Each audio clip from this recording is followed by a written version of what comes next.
Yo YouTube! This is my video for Monday the 25th of November. There's quite a lot of little stuff been going on, which I'll just get you to date with now. So last week I edited my video for Wednesday on Wednesday night. But because I'd released Monday's video the same time, I thought I'd hold back Wednesday's video to the following day, and I set it up as being a scheduled release on YouTube. And then just forgot about it. And at the weekend, when I came to edit Friday's video, I realised that it hadn't actually been released on Wednesday or Thursday. So I ended up just doing two videos at the same time last night. So that explains why of that delay. I also have had to download a different camera app because I worked out that the app that comes with Motorola doesn't accept or doesn't distinguish between external microphones and the internal microphone. You can't use external microphones. So I've downloaded another app which does apparently recognise an external mic, and I've plugged in my wired Rode lapel mic. But my job today is a late start. I've just picked it up from Peterborough, and I'm on my way to Wrexham, which is about 3.25 hours drive. And I won this job on Friday, very late on, and about 5:30 in the afternoon. And so I was kind of distracted by doing videos on Friday that I didn't bid for stuff earlier than that. And so I did go a little bit cheaper, but not a lot. On the CX app, this is a medium wheelbase van job, and it's 153 loaded miles, and I bid for that £145, 145. And my thinking was I'd probably rather bid 150. I think that's what it's worth. But because I'm kind of desperate for a job and it's a long distance, and getting me into not a bad area, take up a fiver, and that'll give me a better chance of winning the job. As it turned out, I got the job. So maybe that made a difference, maybe it didn't. The only problem with this was that it was picking up at 12 o'clock. When I bid on the job, it said it was pick up between 11 and 1. And I thought, well, 11 o'clock, maybe I'll get about 11:15, might get a bit lucky. Then that's not a bad start. But when the guy called me, he made it clear I couldn't arrive before 12 o'clock. So I think that the posting on CX was a bit misleading, saying 11 to 1 o'clock pickup.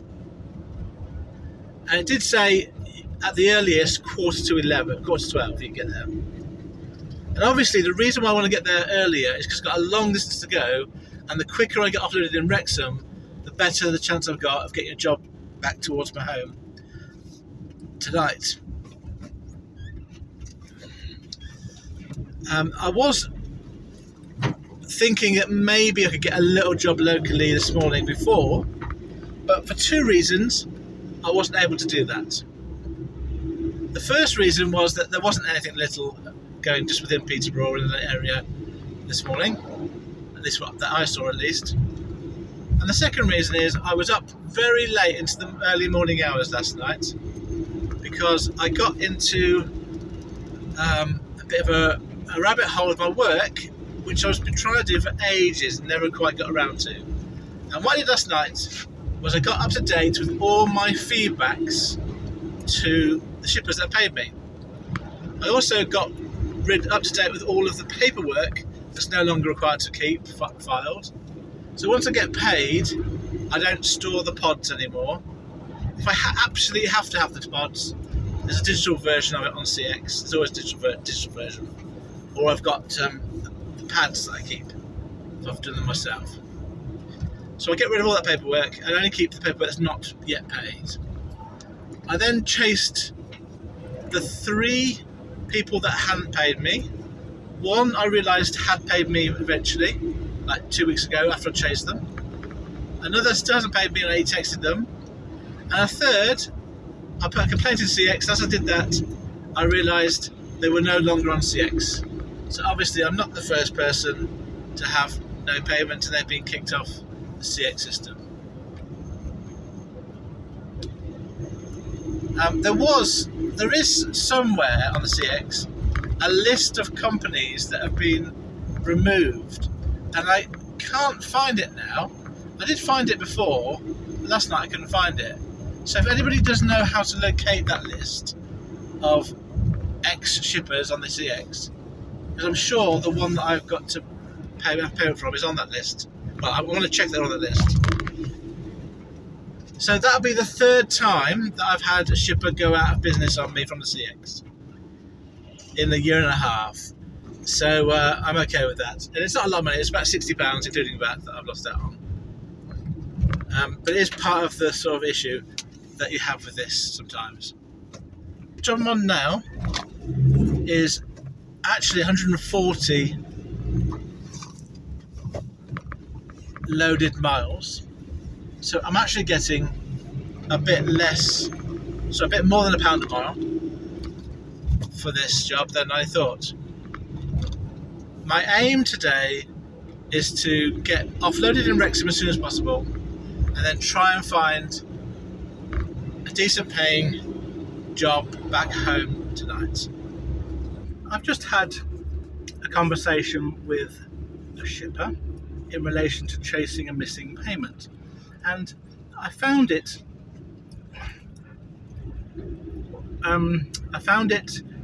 to be quite frustrating. And I do try to look at these situations from both sides. So I'm just going to relay my experience of dealing with this particular shipper and try and see it from both sides. But I think I was right. Right to be frustrated, I mean, not right in the whole scheme of things. So, this was a job that I completed on the 2nd of September. It's for £100 plus VAT. And the invoice date, which was created on the CX, was the 1st of November. So it's basically 60 days from the invoice, which is quite a long time. And in the notes, it did say that a hard copy of the pod was required, an invoice. So, the things that I did was I put the original pod and the invoice into an envelope and posted it second class on the 16th of September. And I didn't get proof of posting, we'll come back to that later, because I really didn't feel that it was necessary, but let's come back to that from their point of view. I didn't get payment on the 1st of November, and unusually for me, I was quite diligent about this. On the 5th of November, I sent an email to the email address on CX, chasing the payment. I also called the mobile number on CX, and I got through to a guy who said to me he was busy loading, he couldn't deal with me, could I call him back? And when I called him back, he didn't answer the phone. And then I called back on a different phone number, and he answered, and I spoke to him. And he said he couldn't deal with it, but I should call the other guy, who was the guy that actually gave me the job. So he gave me his number, and I called him. This is on the 8th of November. I called him several times, no answer. I then got a text saying he was in a meeting, and then could I text him? So I texted him, I was chasing a payment. I told him the details of the date that I sent an email and the amount. And I got no response from that. So yesterday, this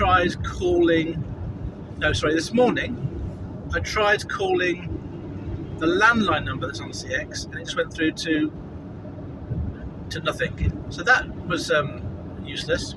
So I tried calling the second number again, the guy that gave me the job, and he didn't answer. So I did my other trick, left it for a couple of hours, and called him again on my other phone, and he answered. So the first thing that I'm thinking as a driver is, I've tried to make contact by email, by landline, by phone, by mobile phone number on two different occasions, two different mobile phone numbers, and at no point have I been able to talk to someone about this or get any response by email or any response by text. So when I called the guy today, he answered, and the first thing he said was, "I'm on holiday today." You sent me, I sent him a message on Sunday. Apparently that was a problem for him, and today he's on holiday today and back tomorrow. Now I found that to be a bit silly, because effectively I'm his customer in this situation. I've provided a service for him, and he needs to pay me. So he's treating me quite poorly as a customer. I'm not going to want to do a job for him in the future, am I? If he treats me like this. And we had a bit of a to and fro, and it came down to, I'm not going to worry about the actual dynamics of the conversation, because it was quite tense and it was quite formal from his point of view, and quite irritated, and so was I. But we got the message, we communicated the message across. And basically the message from his point of view is, because I haven't got proof of delivery, that we have to then negotiate what's going to happen. Now, I don't think it's worth my while getting proof of delivery for all of the times I post an invoice, because the number of times it becomes a problem is so poor, so negligible, that it's just not worth the extra cost. So I'll keep posting stuff without proof of delivery, but then when I get issues like this, I'll have to just be aware that there may be problems sorting out. But from my point of view, I mentioned that, and he could see it, that there was a copy of the POD on the system. So it's not like it didn't exist, he knew it existed, but because I hadn't got proof of delivery, so this wasn't even the fact, so just bear in mind this, if I've got proof of delivery, it doesn't mean he's actually got the original pod, it just means I've proved I've put it in the post box. So it doesn't actually make it any easier for his point of view to give his paperwork to the customer. So I think proof of delivery is just an excuse to delay things or to avoid things. So from his point of view, he's not got the piece of paper he needs. I get that. But my point is then this: why not reply to my email, or why not reply to my messages, or my text message, or my phone calls? If it genuinely is just a question of communicating something different to do, then please communicate. But from my point of view, he has not done anything to resolve this.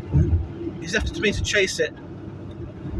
And he then said, what we can do is on the next payment run, we can pay it, and it'll be received on the 14th of December.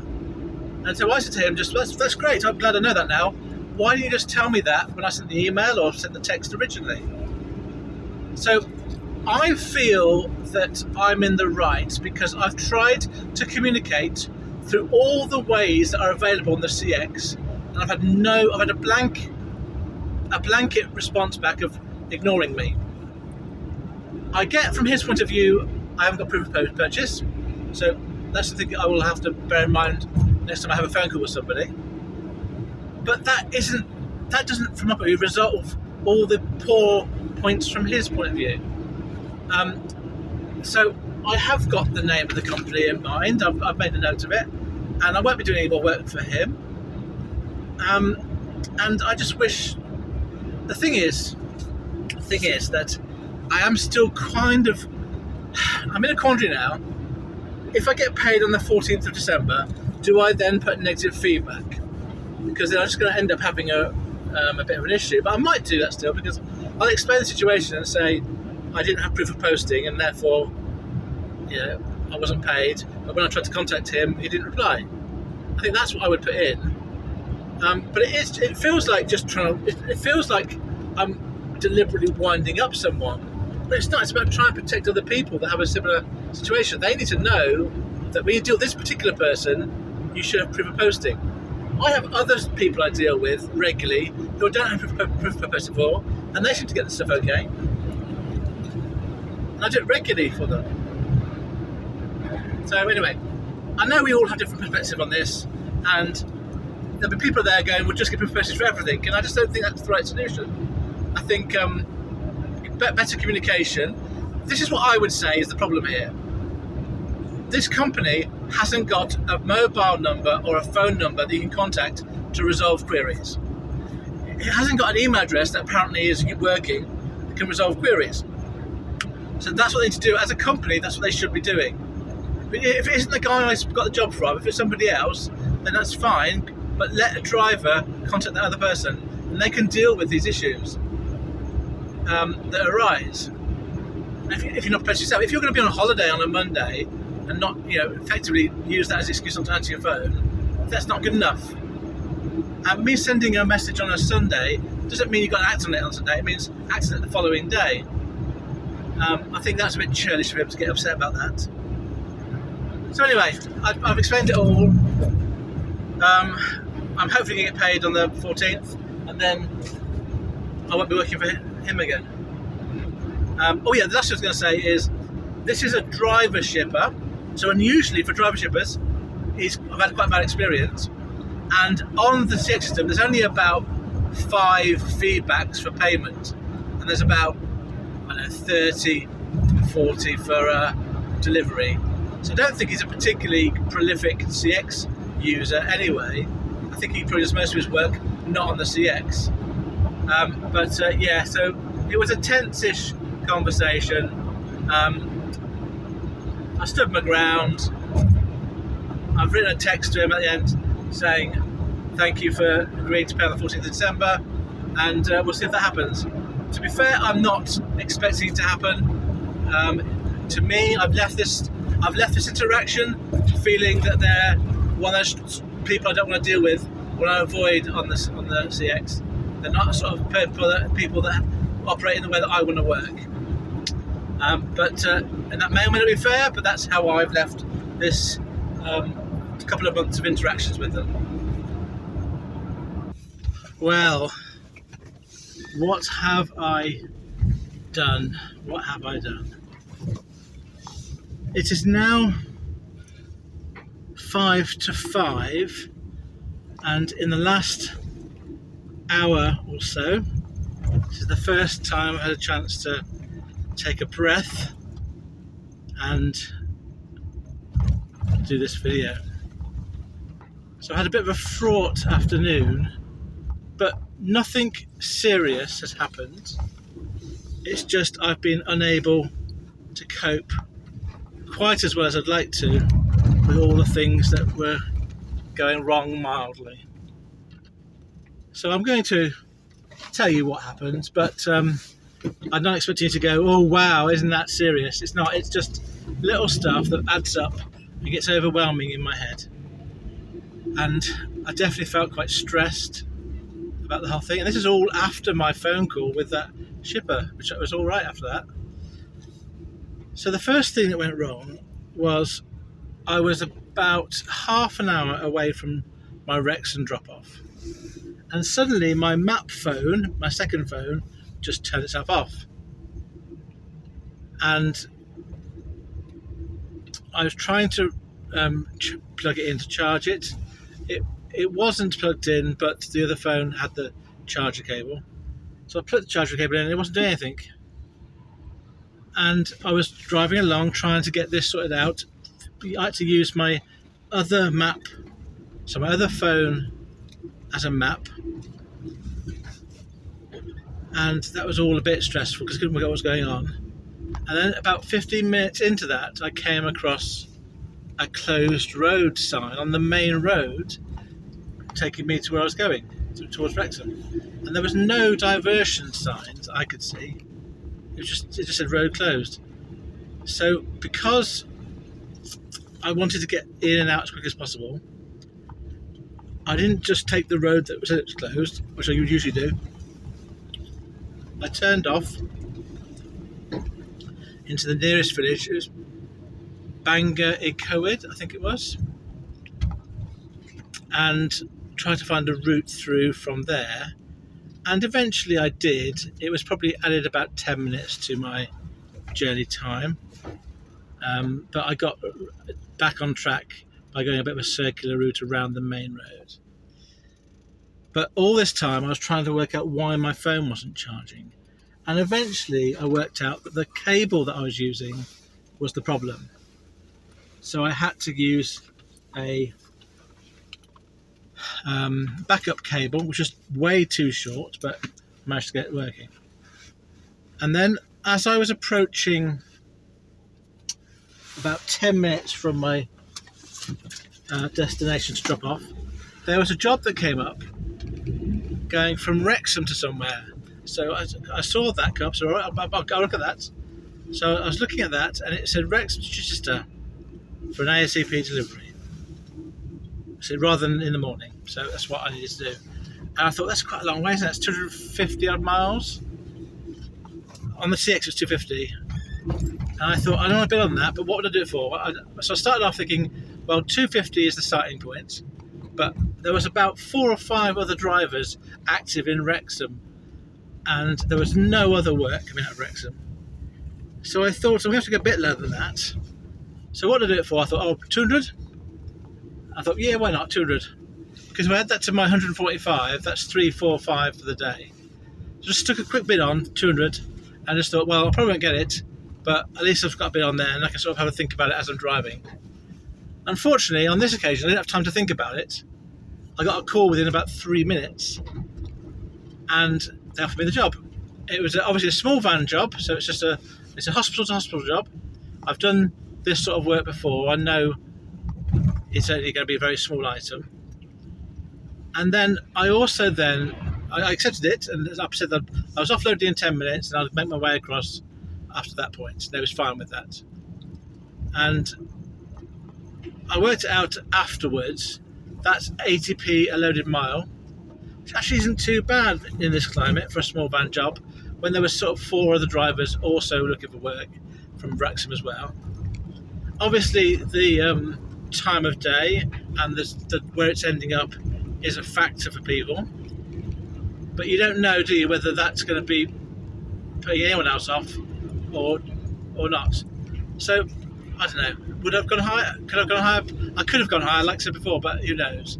I have to accept that that's what I was prepared to accept in the moment, and that's what I'm going to do. So I went then to my drop-off location, and on the way up, before this all happened, on the way up I had filled up with fuel, so that pressure was taken off, and I had got another can of windscreen washer fluid, which I put in when I was waiting to be offloaded. So I got offloaded. I had to wait for about 5 minutes, and then made my way across to the pickup point in Wrexham, which is only 15 minutes away. It's only 4 miles, so dead miles point. At this point, it's really good. And then I made my way across, and then the next issue as I was driving across was, will I be able to walk the distance to get this item, and will it be heavy? So I got myself into, there's 2 entrances, an A and a B entrance. I just guessed at the B entrance, which is more obvious when I went in, and I found the place I was going to on the map, and then started walking towards it. And it was a very long walk, but when I'm walking for the first time in a day, I can go a bit further than if I've already walked in that day. So this is my first proper walk of the day. So I was able to walk all the way to the theatre, which was about a quarter of a mile, maybe 250 metres, 300 metres. and it was up. The worst thing was get up a set of stairs. I had to go up a set of stairs, and then eventually I found it. It was labelled okay, and I got the item. It was quite a light box, so that was all right. And on the way there, I was looking at all the places where there were chairs at various points. There was 2 places where there were chairs where I could stop on the way back, and there was one close to the theatre I was collecting from, and one about halfway. So when I came back out, I started walking, and I was struggling a bit at this point, and I made it to the halfway point where I sat down, and this is where I wrote out my POD, which has got signed. I got this person to sign the collection point, and then I was writing out the delivery point and all the other details in this chair, and then I made it back to the van with no issues really. A bit of pain towards the end, but it's all right. And I even managed to stop off at the toilet on the way out.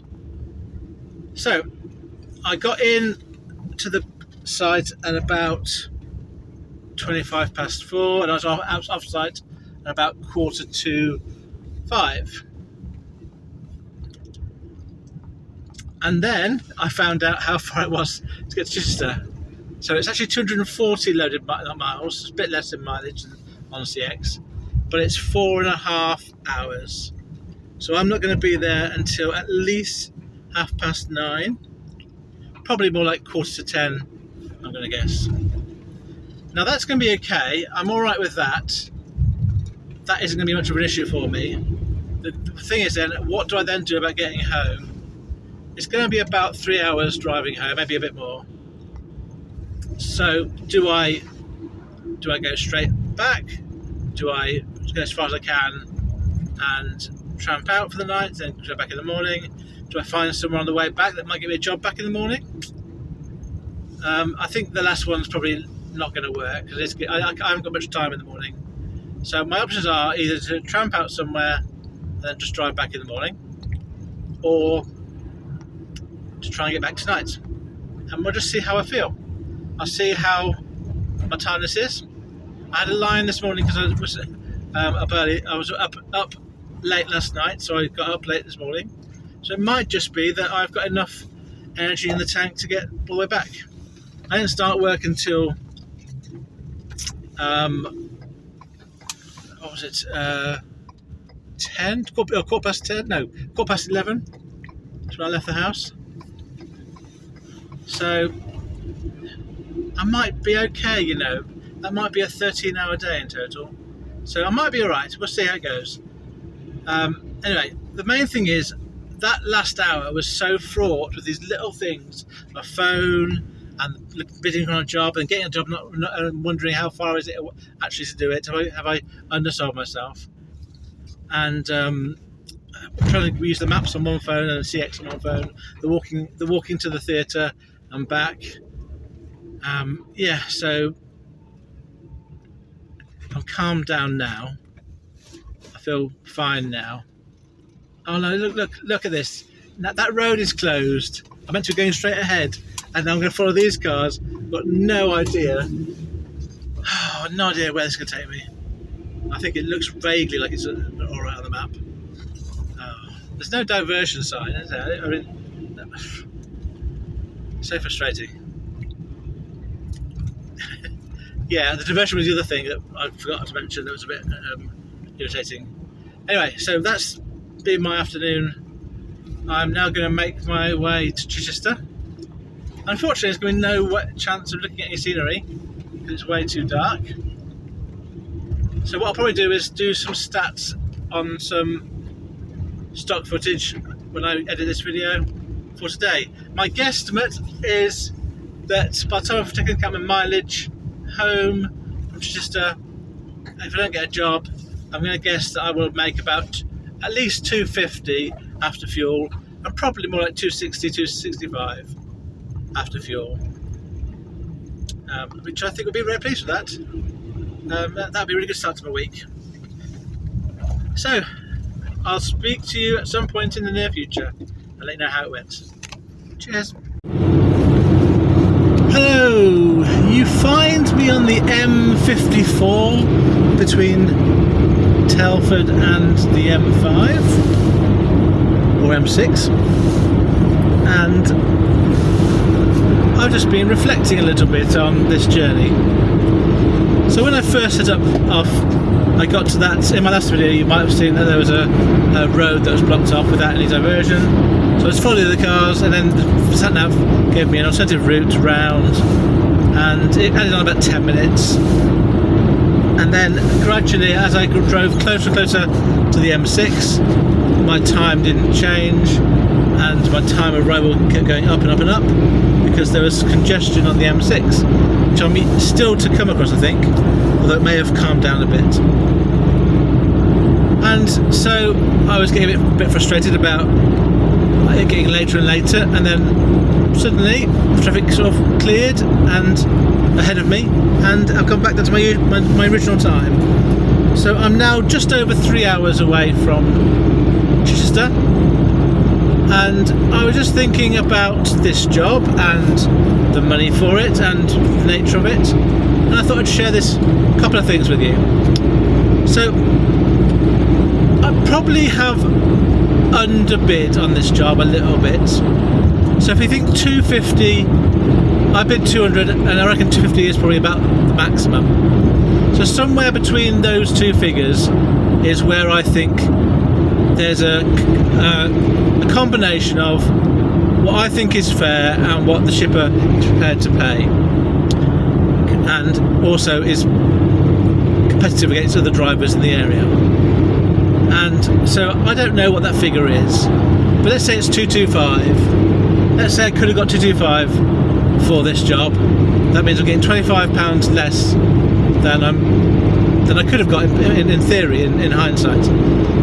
And I don't think I care. I don't think I mind. I really don't think I'm not going to worry about it. And then I thought, well, why aren't you bothered about it? Why is it that you're not quite as bothered about these things as other people seem to be on social media?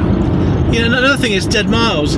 I really don't care about the dead miles. I only care about my earnings at the end of the day and the end of the week. And I think one of the things that I then thought about was there would be people who would really be shocked that I've taken this job.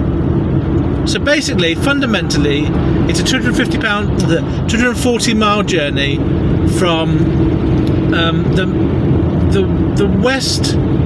northwest to the southeast-ish coast, and it's about 4.5 hours driving from 5 o'clock in the afternoon to 9:30, 10 o'clock at night. So fundamentally, that's the trip that I'm doing. 4.5 hours in the evening. And there would be a lot of people that just wouldn't do this job. I would never think about doing it. I would think this job was a mistake. And I was thinking to myself, well, why do you not feel the same way about this? And I think I worked out what it is. It's this. Dramatic pause for effect. It's not really a job, is it? Come on, let's be serious. I'm sitting in a van with a box on my chair, and I'm driving a van across the country on my own, listening to music. That doesn't feel like it's a job. It doesn't feel like work to me. It just feels like I'm passing the day thinking about, not thinking about too much, and it's just not work. I think back to other jobs that I've done, and I've worked, as I said, if you are newer to my channel, you may not have listened to my first videos. So my first job was as a teacher in a secondary school, a state secondary school. That was difficult, and that was non-stop even when I was home. My second job was working in a bank, customer service, and that was it was a corporate environment, and nominally you're doing a customer service job, but really it's a sales job, and I didn't realise that until I was doing it. My third job of consequence was working for a charity supporting family carers, and in that job I did a lot of things, including being a carer in people's homes and working in an office. And that's real work. That involves office politics, it involves middle management, having to keep your team happy, but also keep your managers happy, and not having any authority to make any real decisions, but also taking the blame for things when they go wrong. That was a difficult job, and that took me away from home for a lot of hours. And then my next job was working, came out of that, was working for a proper multi-drop retailer. And that was physically really quite tough, and quite a lot going on. It was very much a corporate environment still, although it wasn't quite in an office, and it felt like you were a tool of the corporation. But this is nothing like any of those jobs, and I can't think of any other job that's similar to this that I'm aware of. They will exist. I mean, maybe something like working as a forester, cutting down trees or managing a forest on your own would be similar, I suppose. You're not, you've got that, but that wouldn't feel like a job to that person. And there would be similar things, maybe gardener on a large estate where you're on your own. But this is not a physical job. It's not an emotionally taxing job. It's not a stressful job, really. It's not really a job for me. Now, obviously, for some people, sitting in a van and driving for 4.5 hours would be a nightmare, and they would hate it. So, obviously, for them, it would be a job. But this just is not. It doesn't feel like work. And so I will do stuff in this job that's a bit out of the normal, out of the ordinary, because it doesn't feel like it's work. And that's the best way I can describe it. And I'm sure there's going to be plenty of drivers out there who know exactly what I'm talking about. I might be wishing I wouldn't tell everyone this, because it's our little secret that we know this is a brilliant job. And all the little things that wind us up, that cause us grief, trying to find the right price for a job, or traffic, or shippers that don't treat you well or give you the information, they're all like niggles, really, at the end of the day. That kind of, we have to choose, we have to look at something, don't we, that's difficult, but that's nothing compared to a proper job that people have to do every day in this country and other countries, obviously. So I reckon that's it. So I'm really enjoying this. It's quite a challenge. I've not done this before for a while. It reminds me of doing that job when I first started, when I went to Liverpool and I had to get back to I did a Liverpool job in the afternoon, and I had to get back to Great Yarmouth on the east coast the following morning at 9 o'clock, and that was really tough. And that was a bit of a challenge. It was a bit of a silly one at the time, but I managed to achieve it. I had 2 hours sleep in the middle of that job. This won't be anything like that. This will be a little jaunt, 4.5 hours down to Chichester. Then we'll see how I feel. If I need to sleep in my van, I will. If not, I'll go home. But it's not. I'm going to say it again. It's just not work. It's not hard. It's just so easy. Yeah, I know. Anyway, I'm going to stop there. That's a good 9-minute bit of content for you, for the YouTube universe. A bit of consciousness stream of consciousness from my brain to yours. So that you get that for free. So put that in your pipe and smoke it. Okie doke. I hope you're enjoying life as much as I am at the moment, and I might pop in again before the end of the night and tell you how things are going. Who knows? The hardest thing today left for me to do is going to be to find the right theatre, and hopefully I can get there and back to my van without too much physical pain. And that's the thing I'm not looking forward to, the bit at the other end. But that's kind of unique to me in my physical state. Right, see you later. Right, hello there. I've dropped off my box at Chichester Hospital, and I arrived at just past 9:30 in the evening. And by the time I'd faffed about and got it delivered, it was about 10:45, 10 to 10. There was nobody at the actual place inside the hospital where I was meant to deliver it. I had called the person named, but they weren't at work today. So she said that if they weren't able to take it in the theatre, drop off at main reception and she'd pick it up in the morning. And she didn't seem to know what it was until I told her. So that does make me wonder about the lack of communication and the urgency of this. It could have been delivered tomorrow morning, I'm sure, but if it had been, I wouldn't have taken the job, so I'm pleased it wasn't. But it's just weird to us how these quite important items that are sort of sent same day delivery, the lack of communication between the person sending it and the person receiving it and the people in the middle, it does sometimes strike me as being quite odd. Right, so I'm going to head home. It's about 3.5 hours. This first bit is through some country, then I'll end up on some motorways. And I'm going to give you some of my stats for today, but before I do that, I'm going to do a little tribute to one of my subscribers. And I just did it because I thought I would want to find out a bit more about where they live. And this is my little tribute to the American state of Tennessee. So I found out the following things. They are 6 hours behind us in time. So the time now is 10:15 in the evening. So right now, as I record this video, in Tennessee it's 4:15 in the afternoon. And right now in my van it's 5 degrees Celsius. And it's been quite a mild day today, I would say. It's probably, I was up about 8, 9 most of the day.